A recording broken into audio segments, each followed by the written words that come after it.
Today's episode of Dungeon Crawlers Radio is brought to you by Gamers Inn, your one-stop location for all your gaming needs. Located in Lehigh City, Utah, their fun and friendly staff will be more than happy to answer any of your gaming needs. Just remember, Gamers Inn, it's where adventures begin. It's time to power up. Autobots, roll out! Broadcasting live from the DCR studio. Oh yeah! The Geek Revolution starts here. Excellent! Get ready for the #1 hit geek radio show out there. Well, it is impressive, isn't it? Because it's time for Dungeon Crawlers Radio. Let's get ready to rumble!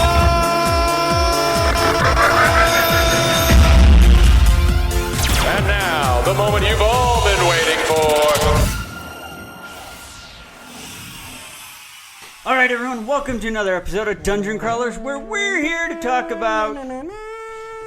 Scott's giving it away. That's right, The Last Jedi. The trailer and teaser and all that came out after Star Wars Celebration, and we're here to talk about it and all the interesting things that have shown up within the trailer. He's saying interesting because he wants to tear it apart, nitpick it, and he's not happy with it. I don't think he's happy at all. I came upon an epiphany this last weekend that changes everything I know about that video. Ooh, it's a 4-syllable word. Uh-oh. I know. And we do have a strange voice here with us. Should we address that? You should introduce him. We'd like to welcome our special guest this week. This is Wes Hi, Roberts. how's it going? A fellow Ghostbuster in action, as it were. And he's joining us this week because McKay has a lot of work, and we miss McKay. McKay, we love you. McKay has slipped into some weird time stream paradox vortex. It's his car. Yeah. It's his car. We should call it the Twinkie wagon, right? Is that He just disappeared. He'll come back someday. Like when the time stream in his car catches up with our time stream, he'll just appear. No alternate timelines. No. It's kind of like 2017A and 2017B. Yeah, it's like Back to the Future, where they're talking and they're like, "Whoa, watch out!" Because Einstein's in the car had to catch up with their time. So that's pretty much how it is with McKay. Are you calling McKay Einstein? Is that what you're saying? No, I'm just saying he's in the car. It's in an alternate timeline. He's a dog. And it's...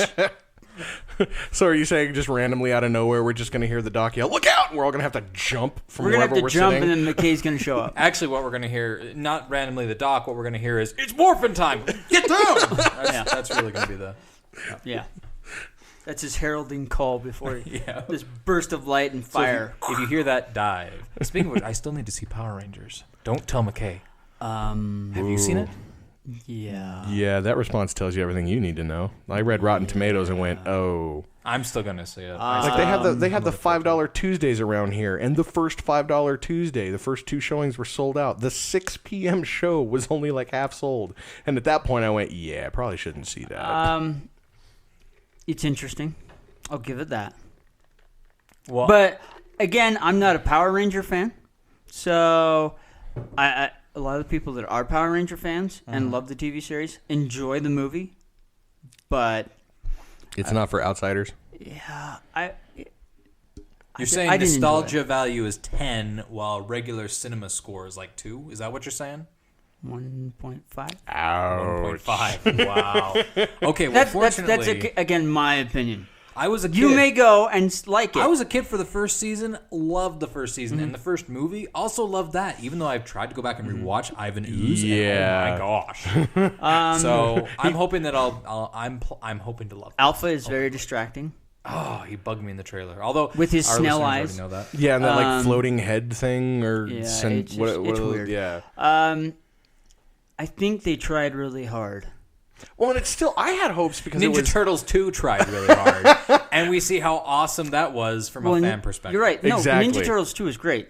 This is kind of on par with Ninja Turtles 1. Wait. Are we saying the new ones or like The new one, old- yeah. The second one I really enjoyed. I still haven't with seen that Casey yet. Jones Yes, you and that. did. It We was saw it. great. Oh no, No, that was I my never saw. brother. Yeah, I never saw the second. See, was I went awesome. into the first one of that thinking this is going to be good because I wasn't comparing it to the cartoon Yeah. or the comics.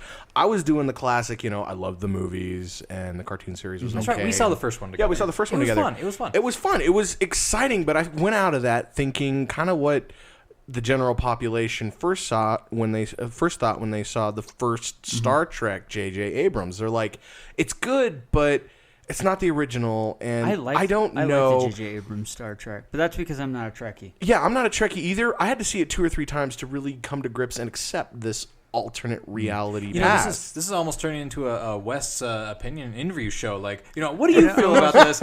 Should we get to the Star Wars, or should we keep going on this course and come back to Star Wars next? This show? is just like evolving into its own geekdom general maybe it is. podcast. But I mean, honestly, like with the first one, I went in. I'm like, I don't know if I can deal with these turtles having nostrils. It looks kind of weird. They have noses. But I'll go in with an open mind. I was watching it. I'm okay. And then Shredder shows up with these weird swords that fly out and magnetically fly back, and I'm like, I'm done. Cool. No, Shredders. I'm like, at that point, I checked out, and I'm like, I'm done. For me, what checked me out was twofold. One, I found out that Shredder wasn't supposed to be Shredder. Originally, it was just the dude, and he was supposed to be Shredder. And April used to have the turtles as pets. Yeah. I was done. But then the trailer for the second one came out, and they had Bebop and Rocksteady and Baxter, and I was like, and Crane. Then it clicked in my head. This wasn't a remake of the comics. This wasn't a remake of the movies. This was a live-action version of the 80s cartoon show. And they nailed it. They nailed then it. they with nailed that in it. mind Oh, yeah, perfectly. they nailed that Bebop second and movie. Rocksteady, literally, I'm giving them They were hilarious. 100%. Exactly. 100%. That is Bebop and Rocksteady. A little bit more vulgar than they were when I was a kid. But it's what we that's wanted the them point to is be. That they're much more they fun. were hilarious. I mean, Yeah. the fart jokes, and everything they were doing. It was like, this is what Bebop and Rocksteady were. It was a modern interpretation Yeah. of the cartoon. And, that was And going in, and I guess it's proof that even in remakes and geekdom in any form, i.e. Power Rangers and whatnot, if you go in with the right mindset, with the right ideal background thought towards the movie, it can either make or break the movie for you. And like I said, didn't like the first Turtles because I thought movie remake. Went back and watched it after I'd seen the second one and realized that was a remake of the cartoon series. And it was awesome. However, the only gripe I have about the second movie is why in the world do they create this wormhole and only bring the Technodrome through one piece at a time? Really? It'll be built on this side. It'll be built on this side, one piece at a time. It's like, ooh, look, I got my Lego set. Can't you just make the door bigger? Oh, wait Is a that minute, what wait a you're minute. saying? There's turtles coming to stop me? Okay, I'm still going the same speed. Deep, deep. It was the worst plot device to get them to win. Ever. But oh well. I mean, the animated, the CG TMNT was better than that when it comes to plot holes. All right, so let's move forward. So, Moving on. The Last Jedi. Really? Oh, wow. We're going Released. right into this. Yes, we're going to jump right into it. I feel like I just stepped So, in my wedding. Are you willing to? Yes, I do. You have to. I don't know. Can I have? So like The 5 Last minutes? Jedi, it's kind of cool. We're No excited. spoilers, please. There, it's What? we To see the trailer? We see Rey. We've seen the trailer. Yeah. I mean, we've seen Rey. She plops down. That you immediately see her. We see Finn in some weird suit and Well, because he's still medical in the thing. It's like a Bacta kind of tank, right? No, it's like some medical capsule. But the weird thing about all this is this is supposed to be happening months later. So why is he still in a medical thing? I thought this was supposed to pick up immediately following the other movie. It doesn't sound like that. But again, who knows? Yeah, but I mean, if you look at the history of all the Star Wars, there's always been a break between Yeah. the films. Exactly. Except for Rogue One. That's like a break of 45 minutes. Well, But but that's not within that's the trilogy itself. But there have been. I mean, thought I there read are somewhere- literally like years See, in and that's between what I was assuming. Empire and Jedi. Yeah, exactly. Yeah. And then how many? I mean, there's what 20, 30 years between Jedi and Force Awakens now. Didn't in an interview they say that it was picking up right where it left off though? I don't know. I haven't. Yeah, I didn't it- see anything like that. I haven't seen anything that You guys keep talking. I'm just gonna do. You look it up. Yeah, I'm the kind of guy that like isolates himself. Like, and to be honest, when it comes to Disney and these new Star Wars trailers, you could watch the final Episode 7 Star Wars trailer and still be going, is this the teaser? Or because that's one thing I'll give Disney when it comes to these.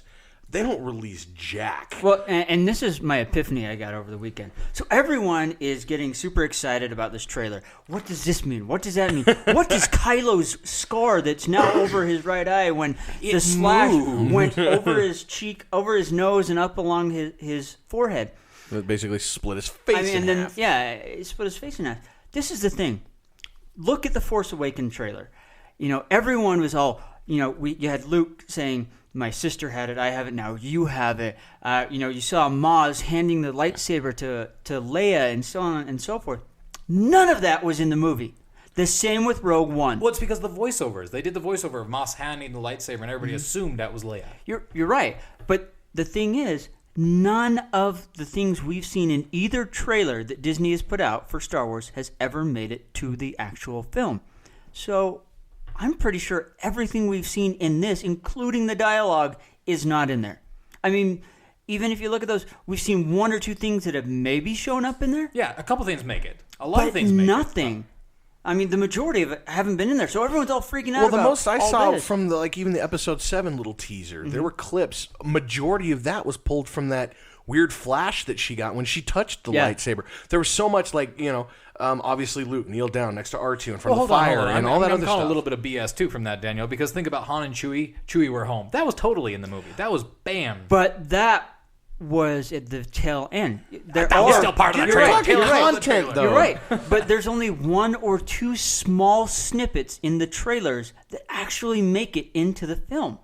Now, is it because it got cut, or are they just teasing it to move it to something else? See, they haven't released 7 on DVD, or have they? 7's out on DVD. So is Rogue One. And obviously, none of that made the bonus features. And none of Rogue One, all the stuff we saw in Rogue One, not in there. Yeah. Rogue One had, a month and a half of reshoots that they had to go back for? You're right. But the same thing. I think this is what they're doing, is Disney is saying, okay, we know the fans are ravenous. Let's throw this out. And it's honestly a genius marketing plan because, okay, we see all this, we're getting all the hype out there. This is free hype they don't have to make, and everyone's getting excited. And then we go in there because, we know what we're going to see. And then it's nothing like what we've seen. And that's what they've done with both films. Well, and the whole thing, I remember seeing a theory from Rogue One before that was released of Rey was the girl from Rogue One's daughter. Oh yeah, And so you're like Jin's daughter. And then and then you go in and you got no 5 way minutes in left heck. in the movie, and you're like, well, they're not going to be in Rogue One 2. There's no sequel, and you're like, well, sorry guys, spoiler alert if you haven't seen it. If you haven't seen it, then there is a sequel. Then it crawl was out released from in May of 1977. Yeah, it was called Star Wars Episode 4. This is the A New story of Hope. love and loss. Let's start with Episode 4. But to see that, and I completely agree with you in that sense that it's literally free hype. Like I was telling you guys earlier, I saw a 35-minute breakdown video. I didn't watch it, but I saw that it existed on the new, 45-second trailer? Oh, yeah. I mean, how much can you tear down and rant on a 45-second trailer, even though that's kind of what we're doing here, on something like that as a breakdown? I mean, talk about free growth and hype. Well, it's insane. I mean, it does make sense. I mean, there's a lot. I mean, there's so many things that you can take. And then you watch. And Scott's watching through this. Yeah. I'm watching back through the There Force. are very few clips. That's in That there. isn't. That's in there. That's That in isn't there. That's in in there. there. Yeah. No, that wasn't in Cue there. up the trailer. Cue up the trailer and watch it with us. That was in there. That's That's in in there. there. Yep, Yeah. yep, The yep, skimming of the water. Skimming and- the X-wings coming in, skimming the wire. There's a beautiful shot. So- This one, you heard this. You Yeah. heard this. heard happen. that, but you didn't see it You didn't happen. see it, I mean, but that's just my point. We see some things that make it in, and there's a lot that doesn't. Exactly. And so it's like, okay, how much of what we've seen will be in there, and how much will not? And how much of it was put into the trailer to be what I like to term as question pullers. Yeah. Start the discussion. Start the theories. Control the hype. Because let's face it, when it comes to a marketing standpoint, A, Disney is the bomb. Yeah. And B, you're dealing with the #1 studio in Hollywood, dealing with the #1 motion picture property of all time. Yeah. That's why you can get away with, quite frankly, the equivalent of a teaser trailer for your final trailer. Yeah. You know tickets are going to sell. You don't have to do jack with that. At that point, you're quite literally playing puppet master and screwing with the masses Well, to let and not them only just that, go and do what they're security doing. is so tight on these films. Oh, that exactly. Nothing leaks out unless they let it leak out. Well, look at what they did with Empire. Nobody knew that twist at the end with Vader. Oh, yeah.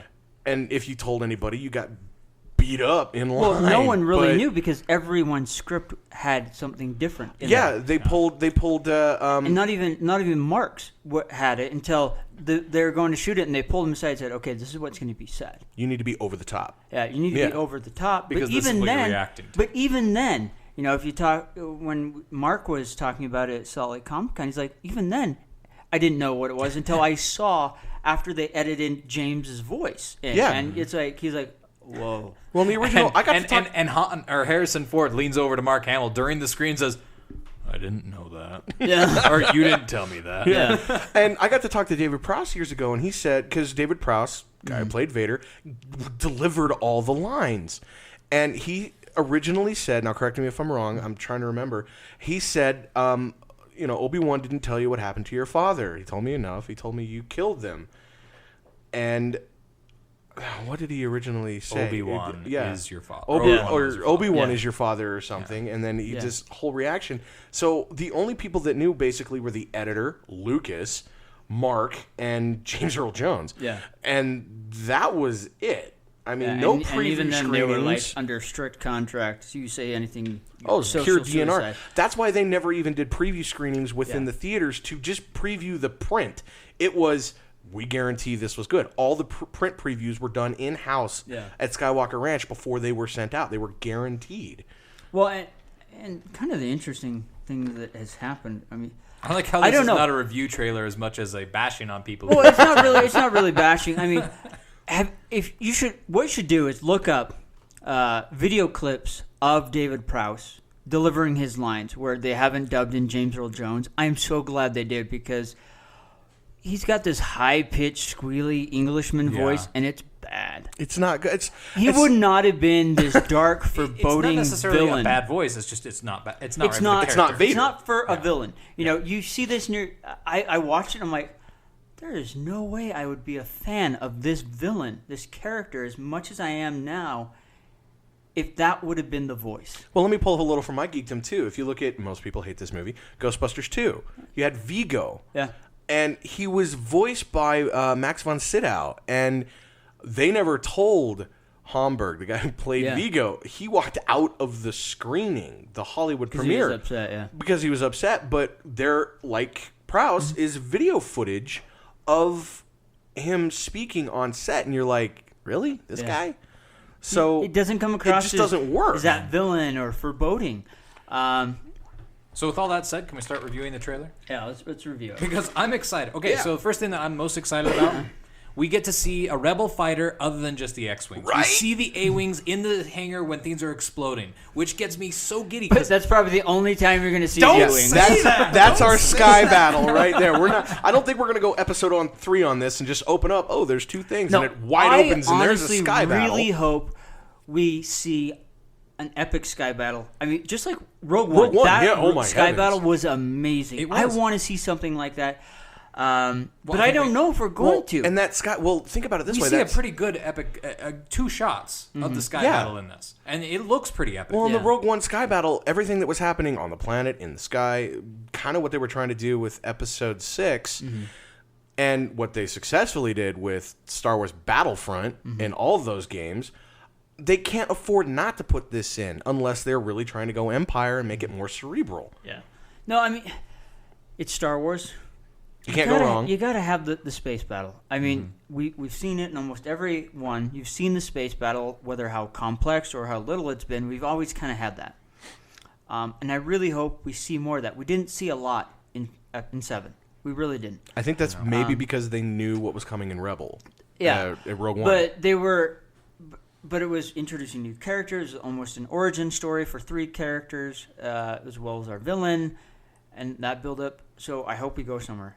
The one thing I do hope is Phasma, which was touted as this amazing character, doesn't end up like Boba Fett, where she hardly does nothing, but all the hype is. And she's just used in like the expanded universe. Yeah. Some kids really like her. Yeah. And I'm okay with that.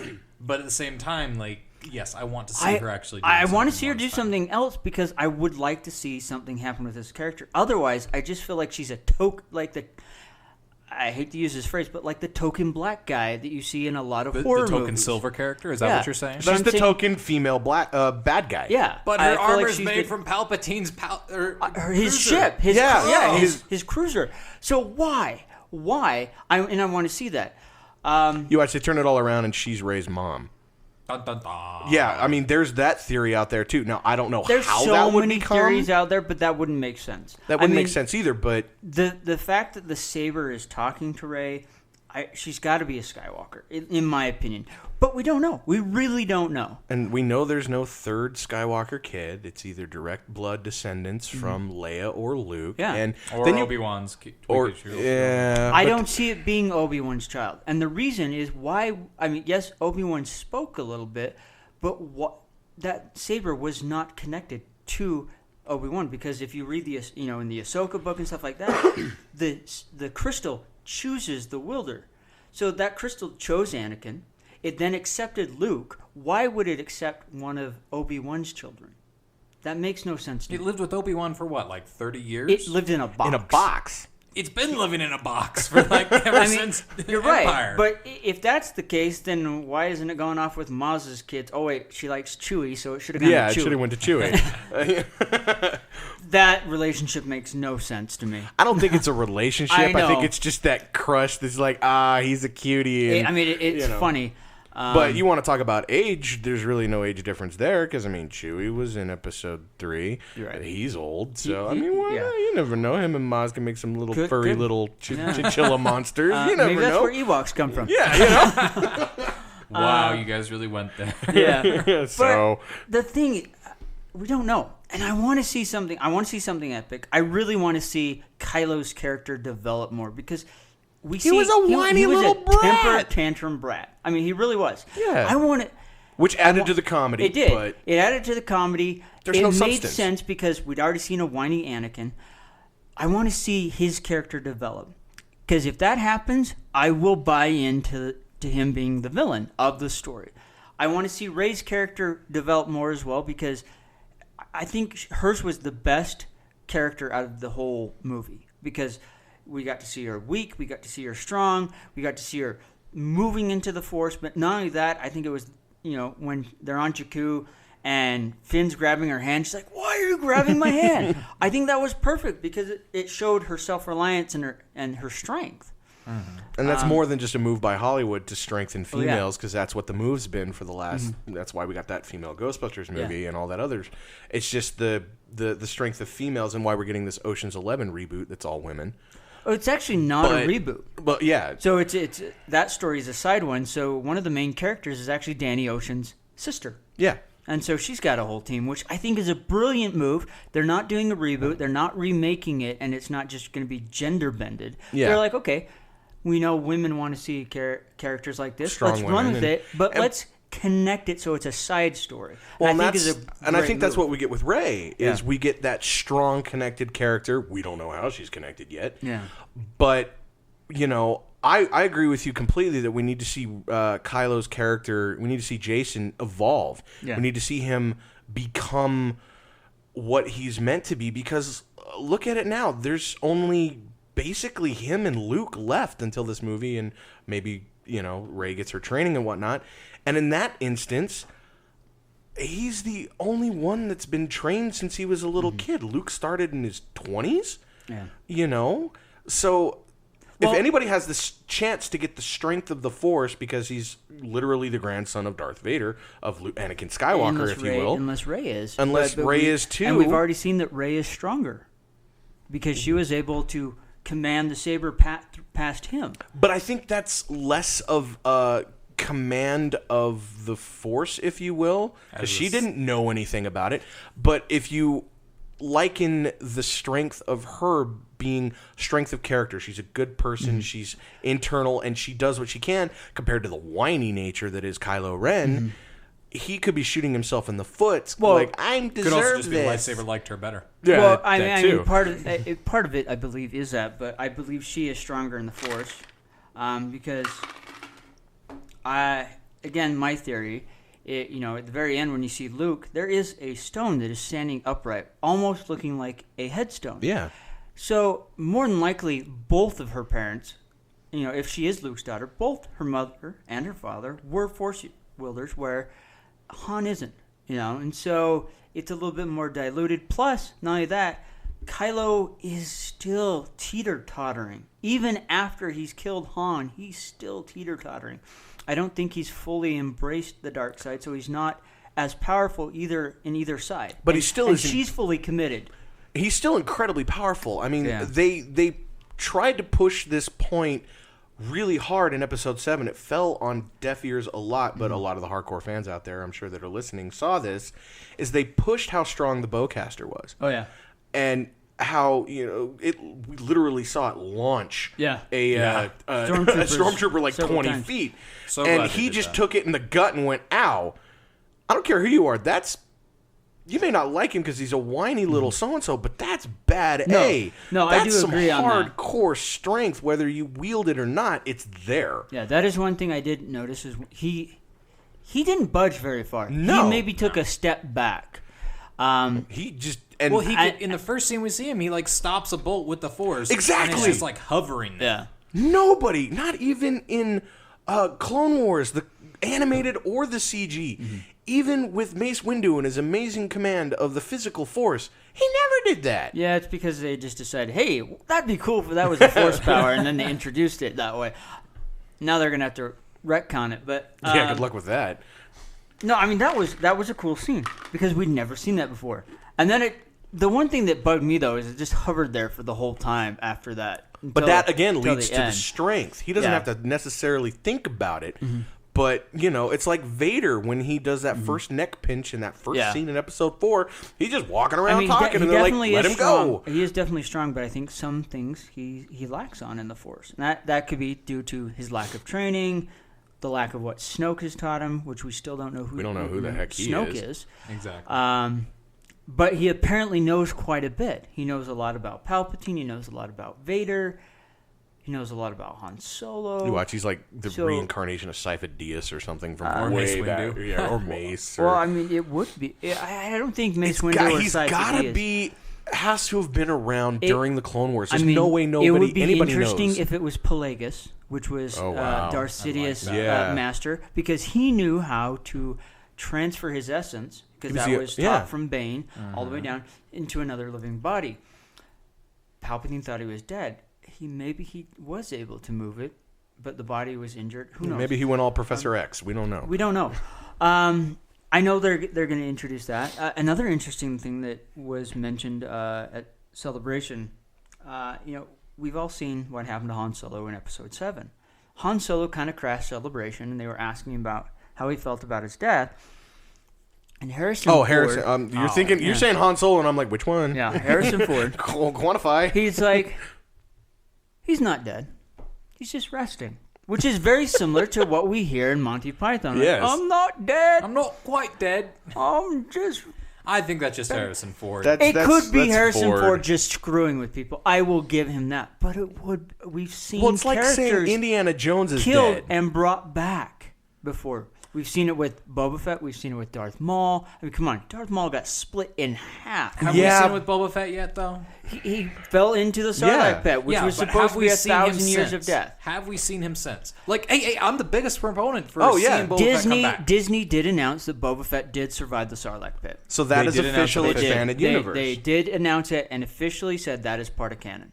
When did they say That was before Episode 7 released. You can even look it up. Okay, I'm going to look that up because that gets me Clickety-clack on that keyboard. That makes me very excited because I love how else are they going to do a Boba Fett movie? I mean, I understand it's an origin story. It's going to be an origin story, but I mean, you have to make an amazing story to do a standalone movie about a superfluous character that everybody loves because they know nothing about. What are you talking about? They've got an excellent actor from Star Wars.